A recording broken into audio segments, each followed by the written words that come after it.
Which language will replace English from a Welsh point of view? There are 3 parts to that question. This has been Llywelyn. Let's jump into that now.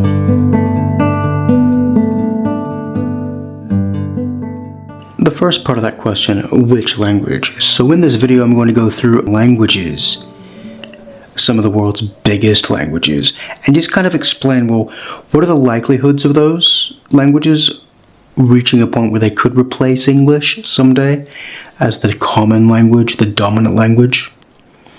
And what are some of their disadvantages too, which might prevent them from doing so? Now the second part of that question, will replace English? There will be a language one day which does. That's inevitable. The Assyrian language today is spoken by a few thousand people.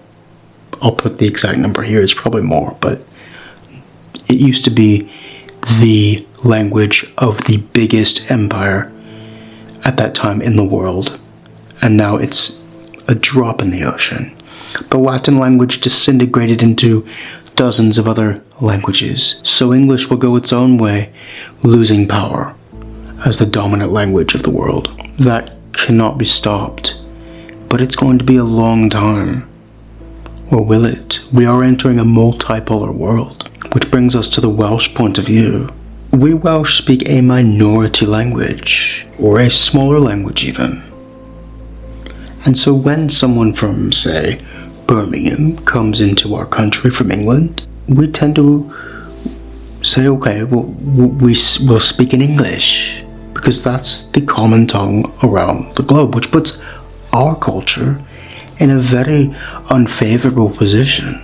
But if the dominant language of the globe were Swedish, and I met someone from Estonia, we could assume that we'll speak in Swedish.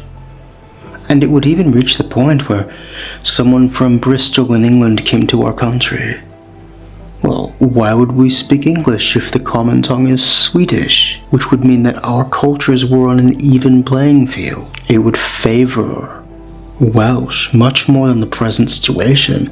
It would be in our interests. One day English will fall out of favor as the world tongue, and that's inevitable. Which means that we Welsh speakers need to think long term about that day when it comes. One, how do we last that long as a culture to when another language will assume but the common diplomatic tongue? And if we're entering a multipolar world of many powers, which one do we choose to help? Which power do we help emerge to help replace the English language, which that day will very much be in the interests of our culture? So I'm going to answer that question after I go through these languages.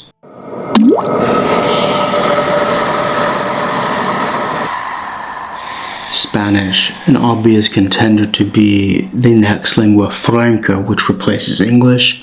423 million native speakers. Add on the total, it's 593 million people. Just look at this map here. I mean, that's 20 official countries in which it's spoken. 170 million people learned it on top of the native speakers. I mean, that's incredible. It is a growing language. And it has some serious advantages, being on 3 continents as official languages, and it's clearly had influence in East Asia. It's also really, really simple to learn. It's in standard Spanish. It's only got 25 standard phonemes or sound characters that you need to learn. Compare that to like Welsh or German, which each have 45 phonemes. And Spanish is simple. It's phonetic, it's written as it sounds, it's got a simple grammatical structure, and it's got a very hopeful future ahead of it, potentially replacing English in the long term, being the main language of countries like Argentina, Mexico, Spain. That's significant. But there's reasons why might not become a lingua franca as well. It's heavily decentralized between these 20 countries with vastly different cultures. You've got major groups in the middle of these, like the Maya, spoken by like 6 million people, Quechua in Chile, Bolivia, Peru, spoken by like 8 million. I'll put the number here, it's big. You've got Venezuela with 1 million people and more who speak a native language. And then you got Spain itself, which is, it's not a monolingual country. You've got Catalan and Basque. And so these are disadvantages, but I'm certainly not going to count Spanish out. It's a serious contender for the language which eventually does replace English. One thing which makes me think that it won't, though, is there's no threat to their culture. Usually when a new culture becomes dominant, it's because they emerged after a period of being threatened as a culture, and Spanish is under no threat. Its place is secure.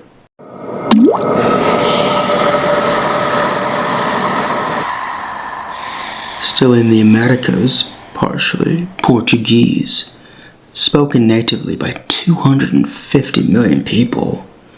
Add on the learners and those who have reached a fluent state, and that's 274 million total. Not as a significant of growth as we saw with Spanish, that's clear.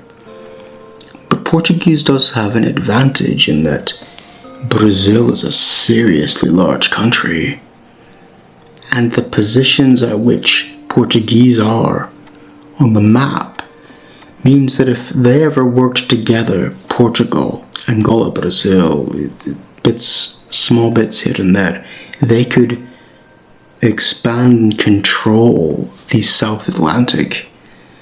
This could become a maritime power quite quickly, and that could lead to further growth in the centuries to come. Not saying that's going to happen, but it's possible. This is an official language in 9 countries. It's not just Portugal and Brazil. Mozambique there's quite a significant amount of people there who speak it, and the dependency in China, Macau, but China's not really going to let that last very long. Portuguese rising as a power rests a lot on the fate of Brazil, but Brazil has quite a few issues internally which could prevent it from doing so. Social divides, political divides, ethnic divides. I'm not saying you can't overcome these and become a significant power. In any case, I had to include Portuguese in this simply because Brazil is so big, but I don't know if there's enough growth on the current numbers to propel Portuguese as high as a lingua franca.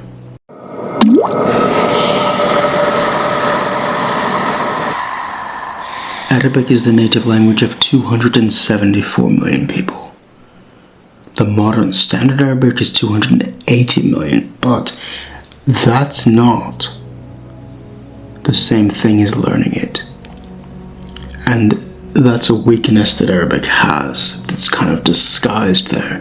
People learn a standardized form of Arabic, enabling them to understand like the Quran and news. But these spoken dialects of Arabic are so different, and they are diverging further, that these are almost different languages at this point. Between like the Levant and Morocco, under influences of substrates and other languages, that Arabic speakers have a difficult time understanding one another. And I think those divides over time in these 20 countries where it's official, I think these divides are going to get further and deeper. But this is a significant language. You've got Indonesia, hundreds of millions of people with access to Arabic, even if it's not their majority language. Arabic is a language of the United Nations. That is a significant diplomatic and political advantage. And Arabic, of course, has Islam, the language by decree of a world faith. That's political and a certain kind of diplomatic influence that you can't buy. And Arabic, for this reason, is not going to go away. And it's also in a geographic position which is at the center of Eurasia, Africa, the world's biggest landmass, which, if there is ever someone someday, a culture a language which controls the globe, it's going to have to rule that biggest landmass first. And Arabic is a contender simply because its central nature to that landmass.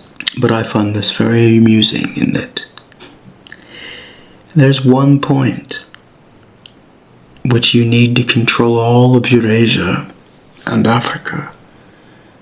You have to hold this, and that is this little town in Israel, Eilat on the Red Sea. If you hold this, the Arab world is not united. So the Arab world is not united, but it's not just because of Israel. Iran speaks Persian, Turkey speaks Turkish. You have millions of people in Morocco, Algeria who speak Berber.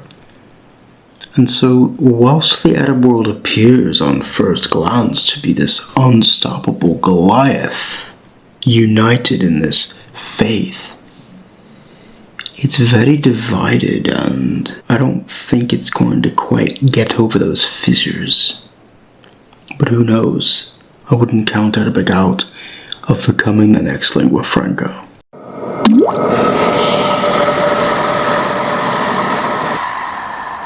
French. It surprised me to know that this is only the native language of 79.9 million people. I expected quite a bit more. But when you add on those who have acquired this language, 321 million people, that means this language has prestige. People want it. They're learning it. This has appeal. And this is the official language of 29 countries. That is enormous. And Quebec, oh, wow. What a great place to have in your culture. French is a language of the United Nations. That is a significant diplomatic and political advantage. It's also going to be very strong in the European Union. But there are disadvantages to French. It's so attached, ironically, in its vocabulary base to English that people often kind of associate the two with one another, and they really are almost inseparable. And I feel that if English goes down, the appeal of French will too, because part of the appeal that lures so many people toward French is the high regard which English speakers have for French. Now, I don't think that prestige is going to decline anytime soon. French is certainly here to stay, but I do wonder how people would view French differently if English declined. France itself is highly centralized and a military force. I think it could project power in a serious way over the coming century. It is a contender for replacing English.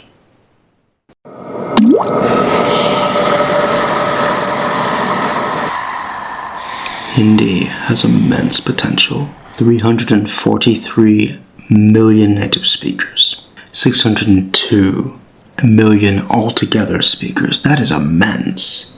But it's even more immense than it looks, because when you get Hindi, when you speak it, you are mutually intelligible with Urdu.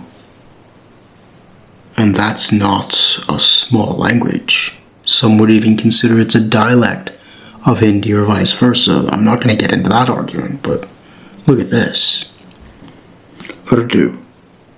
70.2 million native speakers. Altogether, 321.3 million speakers. And so when you add together Urdu with Hindi, you get 923 million people. That's almost a billion people with you having access to. And then, Hindi is the biggest native language in India. It's co-official with English.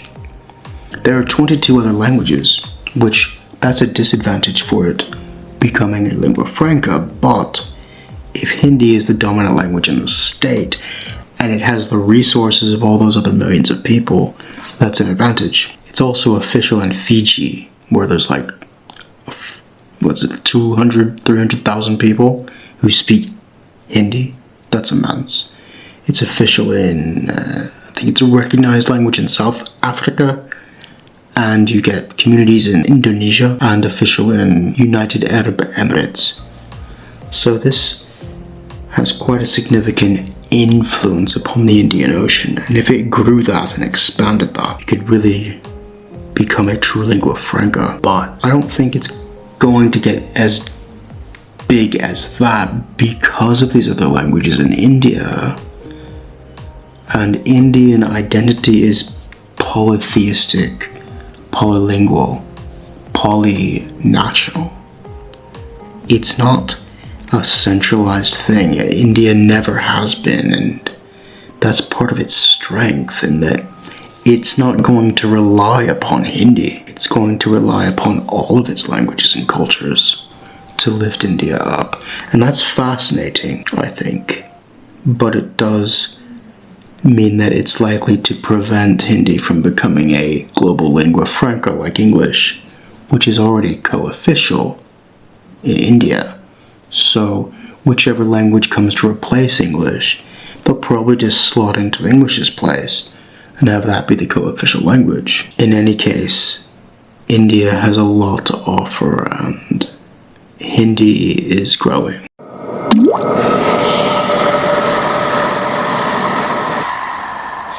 I bet you were waiting for Chinese. 929 million people speak this as a native language. That's enormous.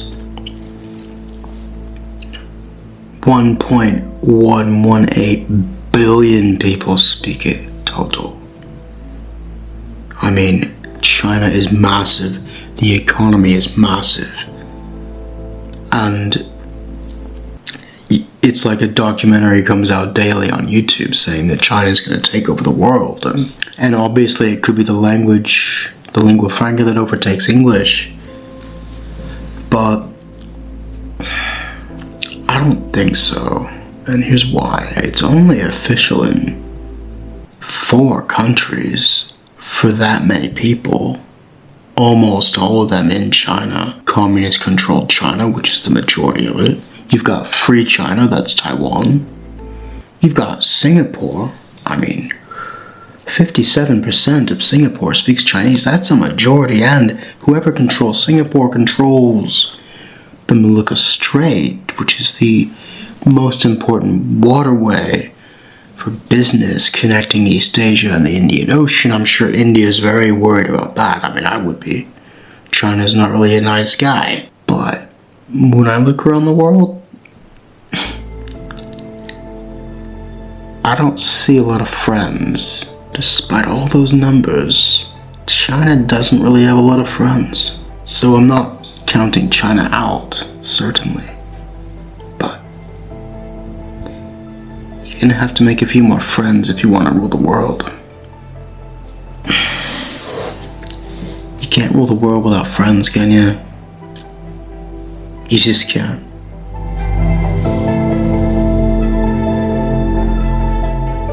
So which 2 languages do I think personally we as Welsh people and Welsh government Llywodraeth Cymru should invest in terms of cultural and political bonds to help balance our position with the English language in the hope that eventually we can outlast this unfavorable situation to us with the rise of new powers in the world. So the 2 that I chose, first and foremost, French.